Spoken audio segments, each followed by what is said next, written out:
老年痴呆症，你了解吗？它多可怕！这是一种常见的神经退化性疾病，主要表现为记忆力减退、思考能力下降和行为能力丧失等症状。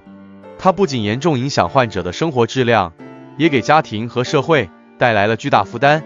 根据统计，我国目前约有4000万老年人患有不同程度的老年痴呆症。那么，是什么导致了老年痴呆症的祸根呢？我们该如何预防和治疗这可怕的疾病呢？李大爷已经80岁了，他的儿子和孙子都在外地工作，平时只有他和老伴相依为命。虽然他们的生活简朴，但也很幸福。李大爷每天早上都会去公园散步，和老友打牌、聊天。他的记忆力还很好，能清楚记得自己的生日、家庭住址、电话号码等重要资讯。他觉得自己身体健康，精神饱满，没有什么好担心的。然而，在上个月，李大爷突然发现自己开始出现一些奇怪的现象。他经常忘记刚刚做过的事情，例如吃过饭没有，锁过门没有。他有时会走错路，找不到回家的方向。他还会把东西放在不该放的地方，例如把钥匙放在冰箱里，把遥控器放在垃圾桶里。他的老伴发现了这些情况，十分担心，怀疑李大爷是否得了老年痴呆症。李大爷的老伴坚持要带他去医院检查一下，看看是否真的患有老年痴呆症。他们来到了当地一家专业的神经科医院，找到了一位经验丰富的医生。医生对李大爷进行了一系列的检查和测试，包括血液检查、脑电图、脑部 CT 扫描等。最后，医生给了诊断结果，李大爷确实患有轻度认知障碍 MCI， 这是老年痴呆症的前期阶段。医生解释说，轻度认知障碍是指在没有明显影响日常生活功能的情况下，出现记忆力或其他认知能力下降的现象。轻度认知障碍并不等于老年痴呆症，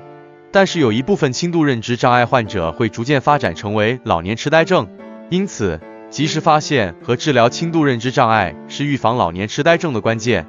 医生给李大爷开了一些药物，并建议他定期复诊和复测，以监测他的病情变化。医生还告诉他，除了药物治疗外，还有一些非药物治疗的方法，可以帮助他改善认知能力，延缓病情进展。这些方法包括增加社交活动，人是社会性动物，需要和他人保持良好的沟通和交流。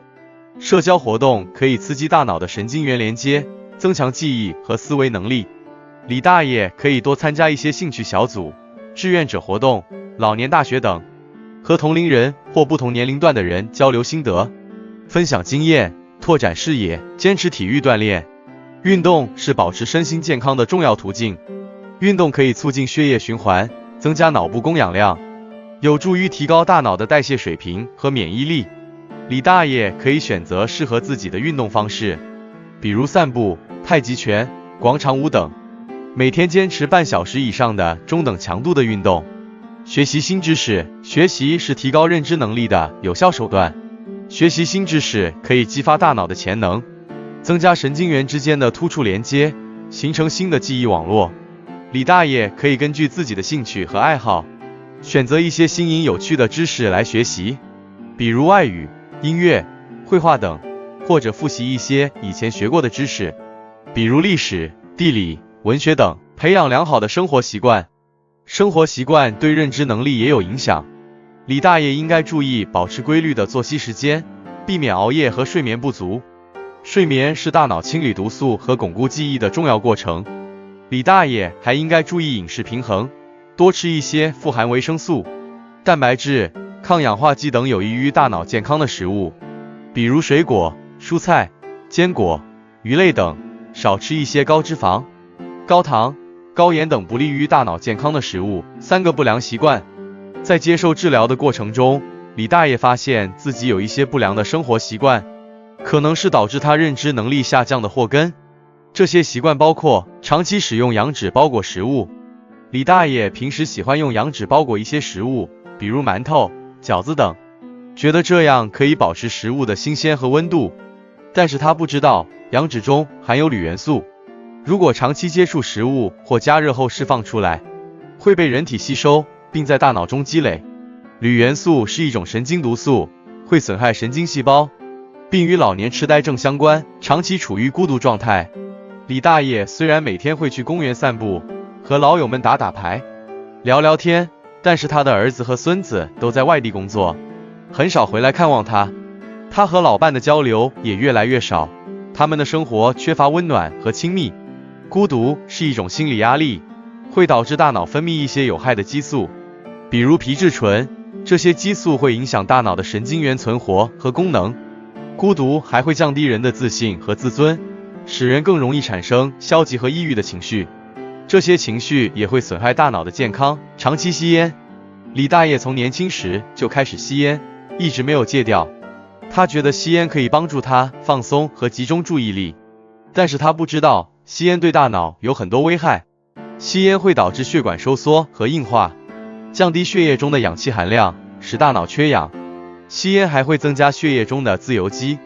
这些自由基会攻击大脑的细胞膜和 DNA， 造成氧化应激。吸烟还会影响大脑中的神经递质平衡，比如多巴胺、乙酰胆碱等。这些神经递质是调节记忆、情绪、学习等认知功能的重要物质。李大爷听了医生的建议，决定改掉这些不良习惯，同时坚持治疗和锻炼。他希望能够恢复自己的认知能力，重新享受美好的生活。科普内容：老年痴呆症。老年痴呆症是一种常见的神经系统退行性疾病，其主要表现为记忆力下降、思维能力减弱、行为能力丧失等。